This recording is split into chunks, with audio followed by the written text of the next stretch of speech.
Assalamualaikum warahmatullahi wabarakatuh. Salam sejahtera bagi kita semua. Kami kelas 11 pada kesempatan ini tidak akan melanjutkan pelajaran PPKN. Merupakan rangkuman pelajaran PPKN kita, tepatnya bab 2 yang judulnya sistem dan dinamika demokrasi Pancasila.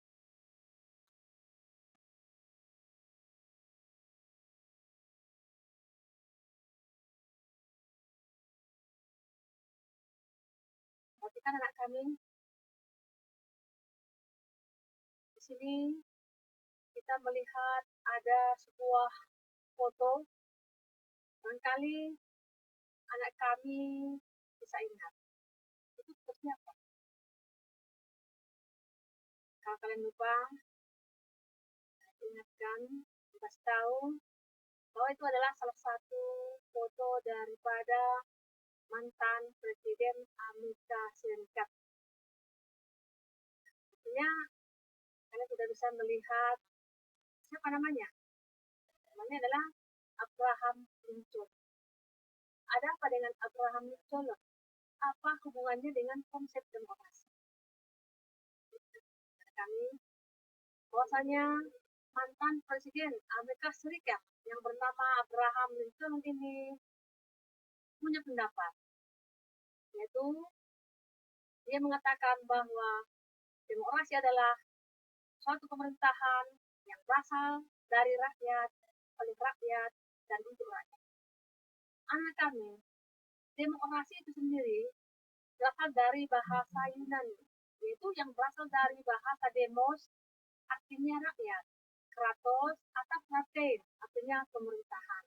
Jadi kalau kita gabungkan, demokrasi itu artinya adalah pemerintahan yang berasal dari rakyat, oleh rakyat, dan untuk rakyat. Warga negara Indonesia setuju dengan pendapat mantan Presiden Amerika tersebut.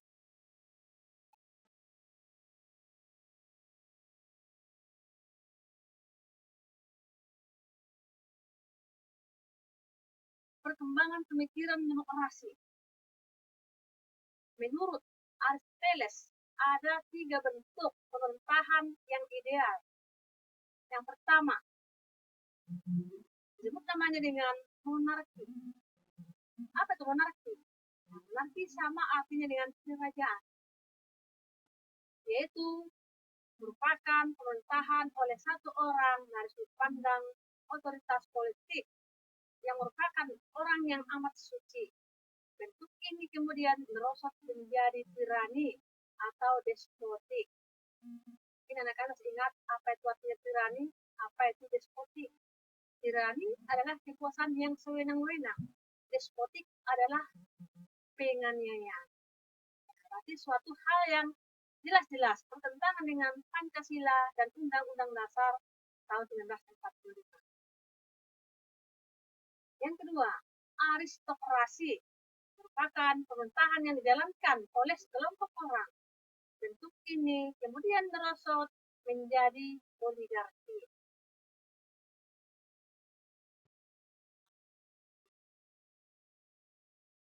Yang ketiga, politik merupakan pemerintahan yang dijalankan oleh banyak orang.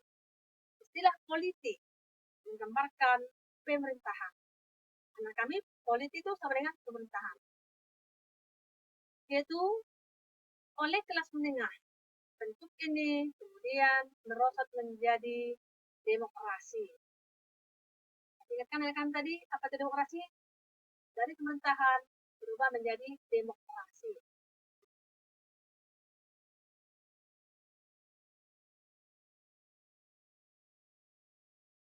Klasifikasi demokrasi.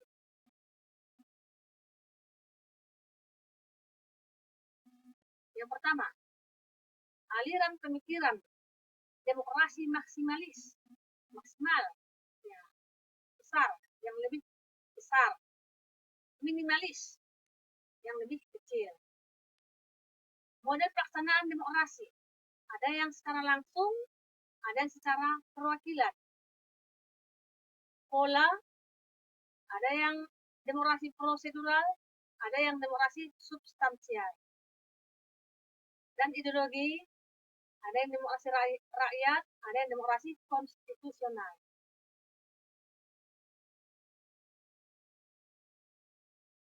Prinsip demokrasi.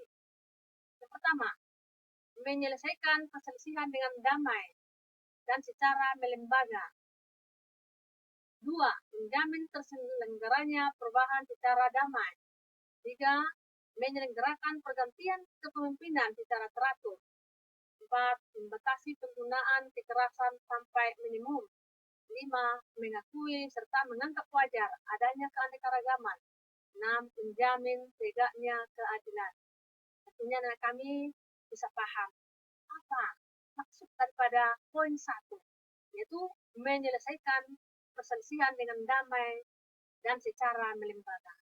Ya, kalau seandainya terjadi percekcokan atau terjadi keonaran di lingkungan negara Indonesia, tentunya kita harus dapat menyelesaikan sesuai dengan prinsip demokrasi Pancasila. Ya, kita tidak boleh main hakim sendiri. Kalau kita tidak sanggup mengatasi masalah-masalah yang terjadi itu, kita bisa minta bantu kepada lembaga yang lebih berwenang. Ya, dengan cara tersebut, tentu kita akan dapat mewujudkan poin yang keenam, menjamin tegaknya keadilan.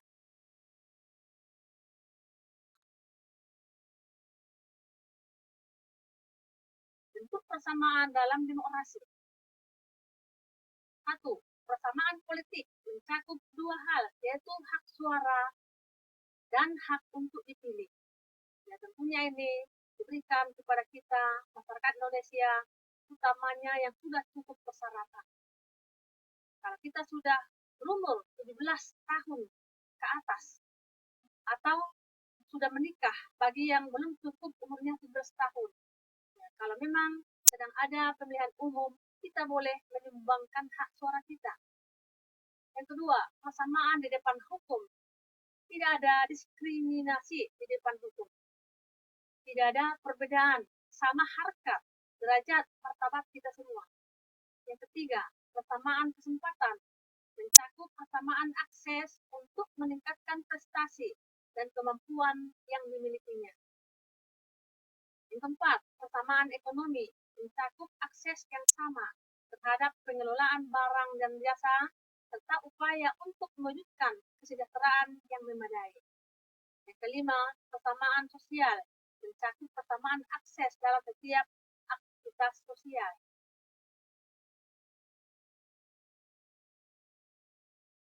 Apa demokrasi Pancasila? Coba perhatikan kami. Di sini ada kita lihat lambang burung Garuda. Burung Garuda ini ya tentunya punya makna satu demi satu. Namanya pun Pancasila. Panca artinya 5, sila artinya dasar. Kita perhatikan pendapat daripada Noto Negoro. Apa yang dimaksud dengan demokrasi Pancasila? Yang dimaksud dengan demokrasi Pancasila menurut Noto Negoro adalah kerakyatan yang dipimpin oleh hikmat kebijaksanaan dalam permusyawaratan perwakilan yang berketuhanan yang Maha Esa, berkerakyatan yang adil dan beradab, yang mempersatukan Indonesia, yang berkeadilan sosial bagi seluruh rakyat Indonesia. Ya, tentunya kalau kita hubungkan dengan gambar burung Garuda, erat kaitannya dengan kepala banteng. Karena maknanya adalah musyawarah untuk mufakat. Kalau ada persoalan-persoalan yang kita hadapi, baik kecil atau besar, kita harus musyawarahkan terlebih dahulu. Dengan adanya musyawarah, tentu kita akan mendapatkan mufakat atau kebulatan pendapat. Pilar demokrasi Pancasila. Pilar itu punya banyak pengertian. Di antaranya tiang, ya, bisa juga soko guru, bisa juga rukun, dan lain-lain. Yang pertama, pilar yang pertama ya, demokrasi yang berketuhanan yang Maha Esa. Apakah makna daripada demokrasi yang berketuhanan yang Maha Esa? kami mungkin bisa mengaitkan dengan Pancasila, sila pertama. Artinya, seluk-beluk sistem serta perilaku dalam menyelenggarakan kenegaraan Republik Indonesia harus taat asas, konsisten, atau sesuai dengan nilai-nilai dan kaedah-kaedah dasar ketuhanan yang Maha Esa. Yang kedua, demokrasi dengan kecerdasan. Apa pula yang dimaksud dengan demokrasi kecerdasan? Yaitu mengatur dan menyelenggarakan demokrasi menurut Undang-Undang Dasar Negara Republik Indonesia tahun 1945. Bukan dengan kekuatan naluri ataupun kekuatan otot atau juga kekuatan massa semata-mata. Nah, pelaksanaan demokrasi itu justru lebih menuntut kecerdasan rohania, kecerdasan akalia, kecerdasan rasional, dan kecerdasan emosional. Yang ketiga, demokrasi yang berkedaulatan rakyat. Apa pula yang dimaksud dengan demokrasi yang berkedaulatan rakyat? Yaitu kekuasaan tertinggi ada di tangan rakyat. Seperti kalau anak kami masih ingat bunyi Undang-Undang Dasar 45 pasal 1 ayat 2, kedaulatan adalah di tangan rakyat, dilakukan sepenuhnya oleh MPR.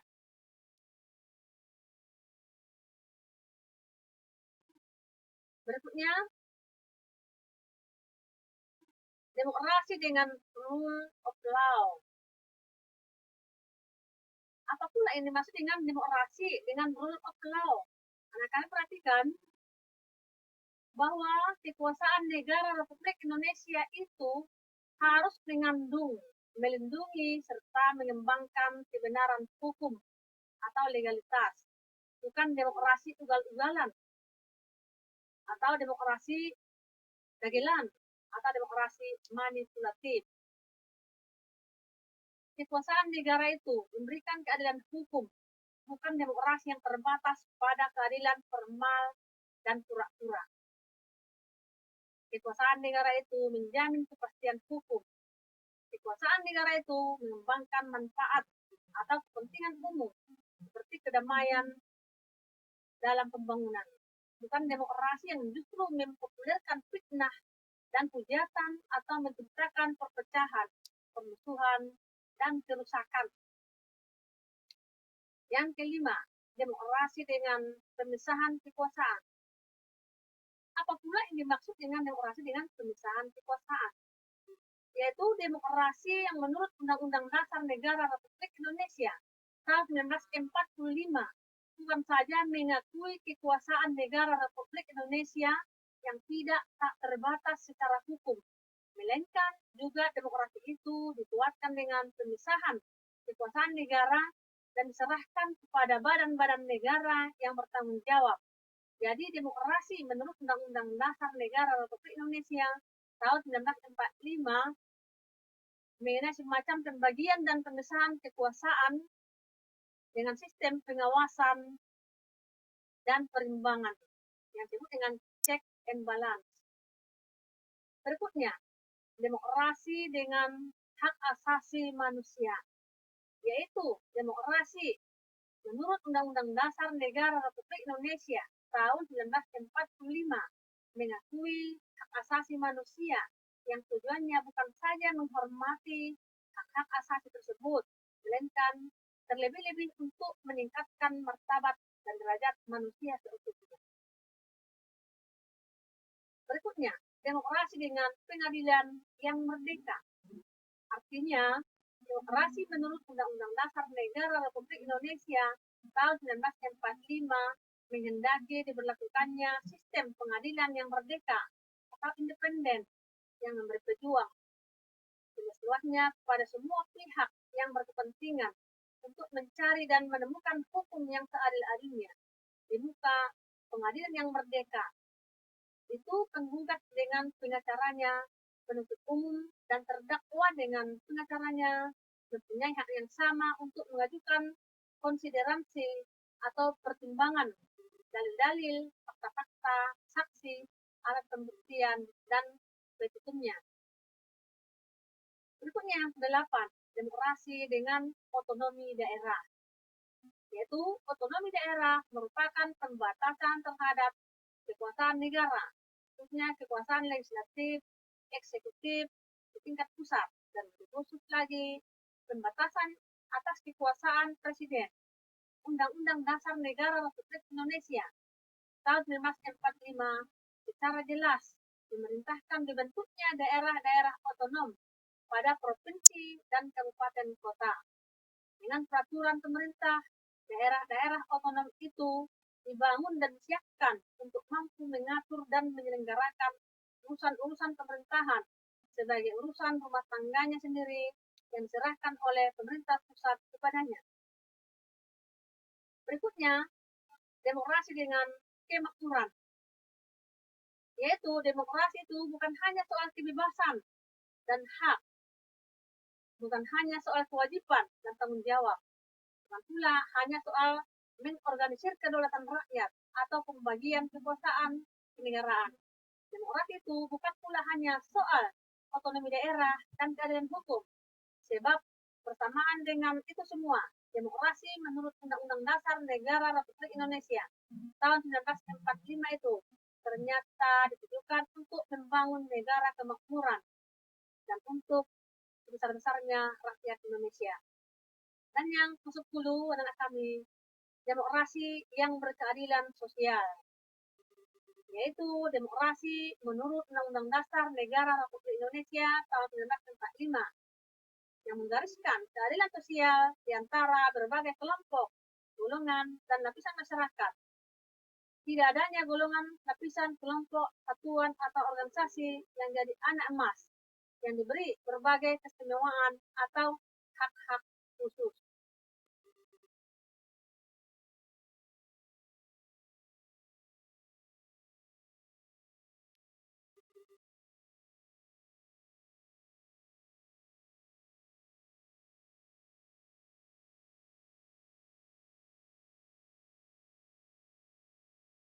Berikutnya anak kami, periodisasi demokrasi Pancasila. Perjalanan demokrasi Pancasila di negara Indonesia punya pengalaman yang cukup panjang. Coba perhatikan anak kami. Demokrasi Indonesia periode 1945 sampai 1949. Yang kedua, demokrasi Indonesia periode 1949 sampai 1959. Yang ketiga, demokrasi Indonesia periode 1959 sampai 1965. Yang keempat, demokrasi Indonesia periode 1965 sampai 1998. Dan yang terakhir, yang kelima, demokrasi Indonesia periode 1998 sampai sekarang.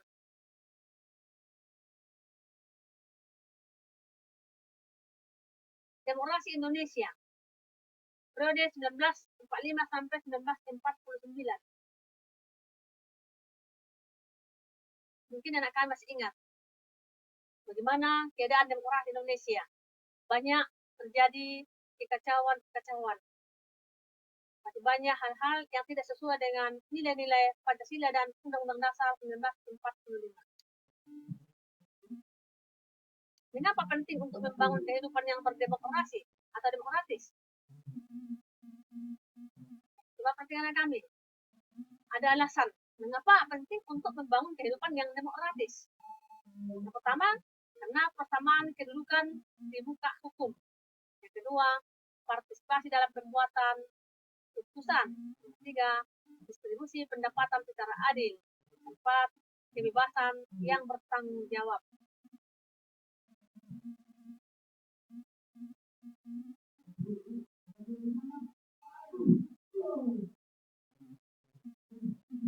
Perilaku yang mendukung tegaknya demokrasi antara lain patuh terhadap hukum,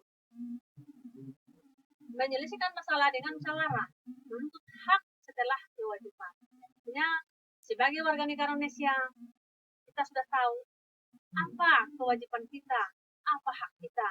Jangan kita duluan menuntut hak, baru melaksanakan kewajiban. Tentunya kita lakukan dahulu kewajiban, baru kita bisa menuntut hak.